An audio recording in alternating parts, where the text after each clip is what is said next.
Baik, seterusnya para penonton, kami bawakan kepada anda berkenaan dengan potensi kejuruteraan elektronik bioperubatan, dan bersama dengan saya di studio, saya kenalkan sebab ini sebentar lagi juga kita akan bawakan berkenaan dengan demo ultrasound dan EEC, dan bersama dengan saya di studio saya kenalkan iaitu Encik Ahmad Faisal Abdullah selaku Ketua Program Diploma Kejuruteraan Elektronik Bioperubatan Diagnostik Kolej Kemahiran Tinggi Maraledang, dan juga ditemani oleh Encik Salahuddin Bachok, Ketua Program Diploma Kejuruteraan Elektronik Bioperubatan Radiologi dan Pengimejan Kolej Kemahiran Tinggi Maraledang. Assalamualaikum, selamat pagi. Selamat pagi. Ya, okey. Dan juga bersama dengan Ifan di hujung sana, kita ada ramai adik-adik di sana yang akan kongsikan berkenaan dengan demonstrasi sebentar saja lagi, Irfan, ya. Okey, tapi saya nak mulakan dulu sebelum kita pergi lebih lanjut lagi untuk kita memahami apa itu kejuruteraan elektronik bioperubatan. Kita mulakan dahulu. Okey, baik. Bismillahirrahmanirrahim. Assalamualaikum. Terima kasih. Selamat pagi Malaysia. Kerana menjemput Kolej Kemahiran Tinggi Maraledang ke set untuk kita berkongsi tentang Diploma Kejuruteraan Bioperubatan. Okey, terutamanya di KKTM, di bawah Institusi Semara ni kita ada 5 program perdana, yang mana kelima-lima ini program pengajian 3 tahun kita dapat akreditasi daripada MQA dan juga ITAC, khusus untuk lepasan SPM. Jadi SPM yang keluar pada tahun 2024 hari ini. Ya. Dan kita ucapkan tahniah, semoga maju jaya kepada semua yang keluar result hari ini, keputusan. Jadi kita nak menjemput masuk ke KTM Ledang, yang mana program ini 3 tahun program pengajian diploma, khusus untuk mengajar ataupun memberi bimbingan kepada calon SPM yang masuk insya-Allah keluar hari ini kan. Untuk baik pulih alatan, selenggara, membekal dan juga buat maintenance kepada alatan-alatan hospital. Sebab keluaran program daripada KKTM Ledang ini bukan menjadi doktor. Yang kita buat demo nanti pun bukan fokus kepada cara guna alat, tetapi mereka adalah untuk membaik pulih alatan. Jadi di KKTM Ledang kita ada 5 program perdana, iaitu diagnostik, terapeutik, laboratori makmal, radiologi, pengimejan dan juga ICT. Jadi kalau kita pergi tengok environment di hospital, kita akan ada 5 skop tersebut. Kita mengesan alatan dahulu, diagnostik. Kita akan buat ujian spesimen makmal, kita akan buat rawatan terapeutik, kita akan buat sistem X-ray ataupun radiasi menggunakan X-ray, program radiologi, dan keempat-empat program tersebut akan dirangkumkan secara rangkaian melalui program ICT. Jadi environment di hospital tu lengkaplah. Jadi program di KKTM Ledang tu memang fokus kepada graduan yang akan keluar nanti untuk jadi tenaga mahir dalam bidang TVET, khusus pekerjaan di sektor perubatan. Dan ia lebih khusus kepada teknikal lah. Ya, teknikal, betul. Dan kita akan fokus secara teori untuk mereka dapatkan kita panggil kemahiran dahulu. Kemudian secara praktikal kita akan ajar macam mana guna alat. Tetapi mereka bukan fokus guna alat semata. Sebab itu adalah background untuk mereka tahu. Sebab in future, bila mereka graduate 3 tahun, bersama dengan Seri nanti, mereka akan selenggara, baik pulih, nak jual sebagai pembekal dan juga usahawan lah. Sebenarnya bila kita buka skop tu kan, banyak sebenarnya bidang pekerjaan dan juga perkara-perkara yang boleh kita lakukan selepas itu kan. Dan bidang ini saya kira cukup penting juga untuk semua. Sebab selain daripada kita menggunakan, kita juga perlu untuk melakukan penyelenggaraan, dan kita juga perlu tahu tahap barangan tersebut dan sebagainya. Jadi itu antara perkara-perkara yang cukup penting, dan dari aspek kepentingannya dalam dunia perubatan sendiri mungkin boleh kongsikan. Terima kasih. Untuk dari segi kepentingan dalam aspek dunia perubatan, yang mana kita tahu dunia perubatan ni adalah untuk menyelamatkan nyawa dan menyembuhkan pesakit. Jadi mesin-mesin yang kita gunakan, yang mana pihak hospital atau pihak ahli klinikal gunakan, dia akan menggunakan untuk menyembuhkan penyakit. Jadi tugas kami iaitu bahagian teknikal yang untuk buat senggaraan adalah untuk memastikan bahawa mesin-mesin itu selamatlah untuk digunakan dan tidak membahayakan kepada pesakit-pesakit nanti. Sebab itu adalah misi utama. Kami di KKTM Ledang, kami juga mengajar diorang supaya kita nak menentukan bahawa tahap keselamatan mesin tu untuk yang pertamanya adalah kepada doktor, kepada mereka yang menggunakan, dan juga kepada pesakit-pesakit tu supaya mereka selamat. Tak terdedah kepada bahaya atau salah interpretation daripada pihak klinikal tu nanti. Itu antara perkara yang cukup penting. Dan di sebelah Irfan sebenarnya kita dah bawakan juga mesin-mesin yang akan digunakan, terutamanya di hospital dan sebagainya. Jadi kita mungkin nak kongsikan juga berkaitan dengan demonya, Irfan. Baik, kita dah fahamkan tentang konsep teori yang dibawakan untuk hari ini, dan kita nak lihat kepada praktikalnya bagaimana untuk kita menggunakan alat-alatan dan juga teknologi yang kita bawakan untuk hari ini. Jadi kita bersama dengan Harith Irfan yang merupakan pelajar diploma kejuruteraan elektronik, bioperubatan, radiologi dan juga pengimejan. Okey, Khalid Irfan, mungkin boleh kongsikan apakah di antara mesin yang kita bawakan hari ini dan bagaimana kaedah penggunaannya. Silakan. So, kat sini kita ada 2 mesin. Yang pertama sekali kita ada ultrasound. Okey. Which is kami punya mesin sendiri iaitu kos kami, Radiology and Imaging. Dan satu lagi kita ada mesin daripada Department Diagnostik iaitu ECG. Jadi apa fungsi ECG dan juga untuk kita lihat kepada penggunaan mesin ini bagaimana? Okey, boleh silakan Indra. Contohnya macam mesin EEG ni, electroencephalogram. Okey, mesin EEG ni dia mengambil signal daripada otak tu, dia amplifykan je, lepas tu dia translatekan sebagai signal yang kita boleh guna untuk analisa. Analisa pelbagai penyakit seperti maybe ada epilepsi ke, kita boleh analisa dari situ, signal ni kita boleh ambil. Mungkin boleh kongsikan sejauh mana penggunaan alatan tersebut sebab kita nak lihat kepada keputusan yang cepat kan. Jadi lepas kita dah buat scanning semua terus dapat keputusan atau bagaimana? Boleh. Dia sebagai keputusan tu kita boleh terus dapat dia. Lepas tu kita terus boleh mappingkan dia, terus dapat result dia. Okey. Yang depan sekarang kita boleh kongsikan apa yang kita tengah buat adalah demonya. Dia mungkin boleh kongsikan kepada penonton apa yang tengah berlaku ketika ini. Okay. Pertama sekali, contoh macam ni, subjek. Subjek kami akan pakaikan scalp elektrod tu, dia ada 24 elektrod kepada subjek, and then kami akan letakkan gel sebagai medium untuk kurangkan dia punya impedance lah. Okey. Okay. Jadi berapa banyak kita perlu letakkan gel tersebut, Indra?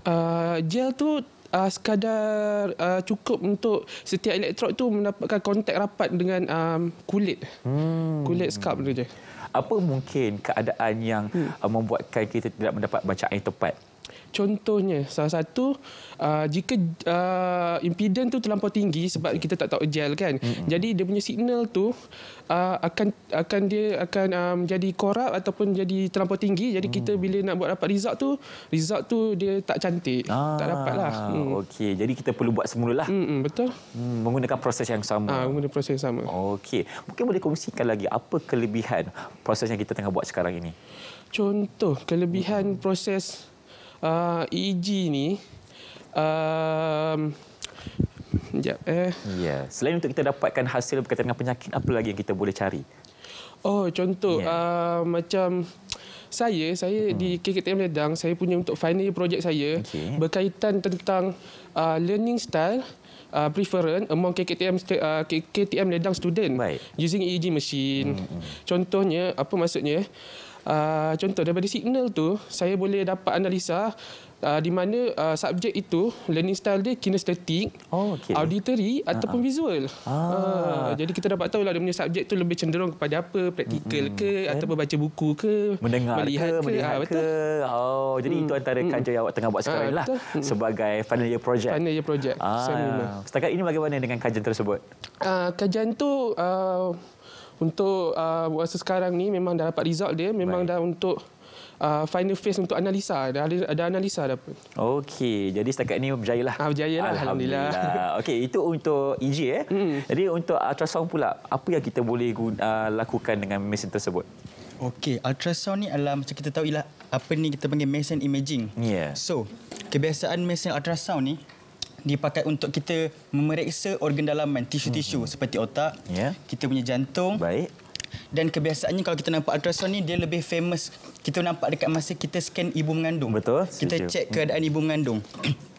So seperti yang kita boleh lihat kat sini, macam mana kita boleh lihat daripada mesin transducer ni, macam mana daripada transducer ni dia boleh convert menjadi gambar. Okey. Ini yang kita tengah saksikan ketika inilah. Okey, gambar yang telah pun kita boleh lihat menerusi skrin mesin tersebut ultrasound kan. Okey, jadi dari segi ketepatan mesin ni bagaimana? So, ketepatan mesin ni dia depend juga kat gel ni dengan kita panggil apa ni, transducer ni dia punya elok tak elok. Okey. Kenapa saya kata gel ni tadi? Sebab gel ni macam tadi juga, macam diorang juga, dia nak kurangkan resisten antara kita punya transducer dengan objek. Sebab kalau tak nanti ada air trap, itu yang akan mengganggu dia punya ketepatan lah untuk tunjuk image. Kalau kurang gel, then Dunia image tak jelas. Tak jelas. Okey. Kalau tadi Indra Putra dia buat dia punya FYP dia, projek untuk EG. Kalau untuk Arifan tengah buat projek final year juga ke atau bagaimana? Saya buat projek final year juga. Cumanya saya projek lain sikit tapi berkenaan biomedical jugalah. Biomedical juga. Okey, baik. Itulah perkongsiannya berkaitan dengan Miss Ultrasound dan juga EG. Mungkin kita boleh kembali kepada Sophie untuk teruskan perkongsian berkaitan dengan topik kita, potensi kejuruteraan elektronik bioperubatan. Silakan. Ya, terima kasih Irfan. Itu dia demonstrasi yang kami bawakan. Cukup menarik ya. Bagaimana kita dapat sampaikan dan juga bagaimana sebenarnya dalam masa yang sama kita dapat memaparkan kelebihan daripada pelajar-pelajar ini sendiri. Dan kalau saya tengok ultrasound teringat pula mengguna 6 tahun yang lepas kan.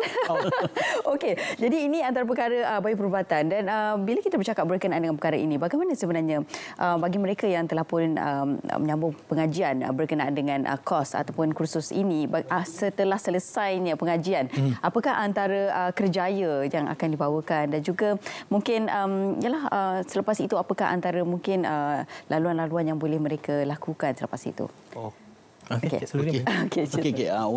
Untuk makluman, pihak MARA dan KKTM Medan sendiri pun kita telah menyediakan laluan-laluan pada para graduan-graduan kami untuk sama ada dia orang nak menyambung pelajaran, iaitu kita dah buat laluan bersama dengan universiti tempatan, iaitu antaranya UTHM, UNIMAP, UniKL BMI dan beberapa universiti tempatanlah untuk supaya diorang boleh menyambung pelajaran ke peringkat ijazah sarjana muda. Untuk keluar negara pun kita pun tak ada masalah. Sebab kita pun dah ada beberapa universiti yang kita telah buat laluan, iaitu di Australia dan New Zealand. Okey, wow. So jadi kita pun sekarang ni ada beberapa alumni kita yang berada di luar negara untuk menyambung pelajaran di sana.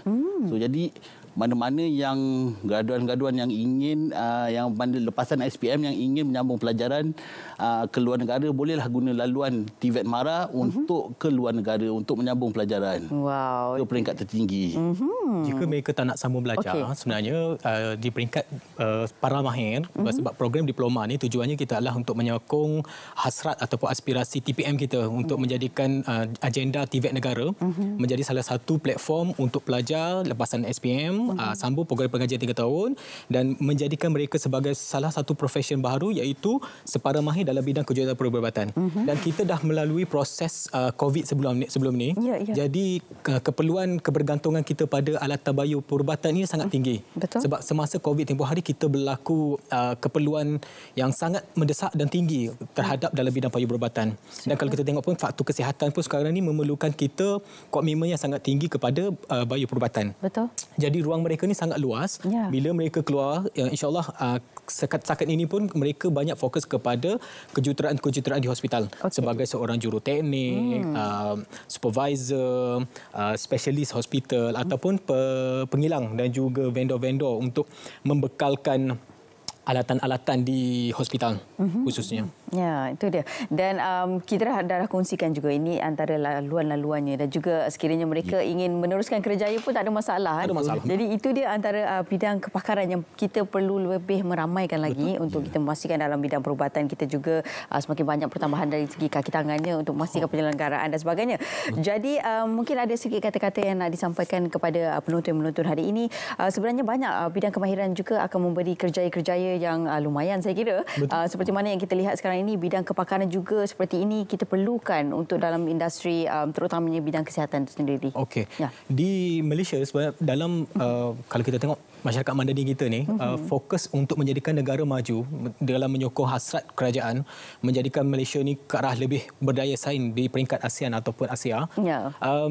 Hasrat TPM selaku kita punya pengerusi TVET mengharapkan pemain-pemain industri, mengharapkan pemain institusi pengajian tinggi termasuk KKTM dan juga beberapa IKMA yang ada di Malaysia, institusi pengajian MARA, termasuk juga institusi pendidikan teknikal lain, termasuk dengan politeknik seumpamanya. Jadi kami ni seiring dengan hasrat kerajaan untuk menghasilkan separa mahir. Jadi hasrat kami juga, kami nak mengambil kesempatan di sini untuk lepasan SPM yang dapat result keputusan hari ini.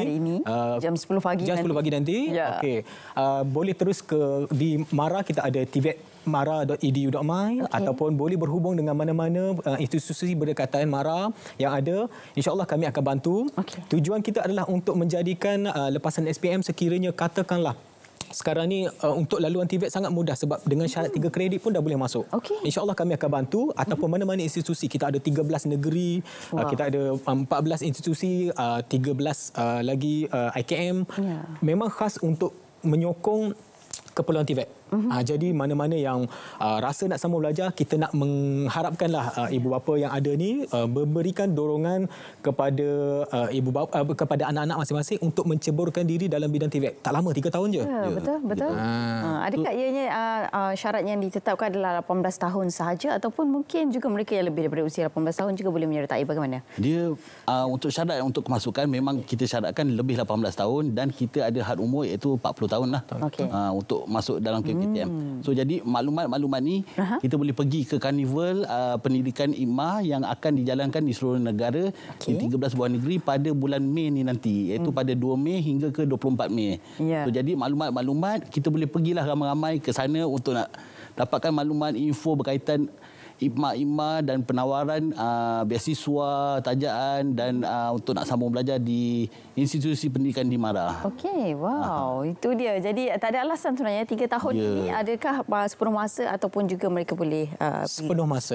Betul. Dan artikulasi tadi kalau kita buat proses untuk sambung belajar bekerja dalam tempoh yang sangat singkat. Jadi insya-Allah kita akan cuba bantu. Jadi mana-mana yang nak dapat maklumat lanjut berkaitan dengan KTM Ledang boleh terus ke Facebook, Instagram, TikTok dan sebagainya. Kita ada platform yang pelbagai.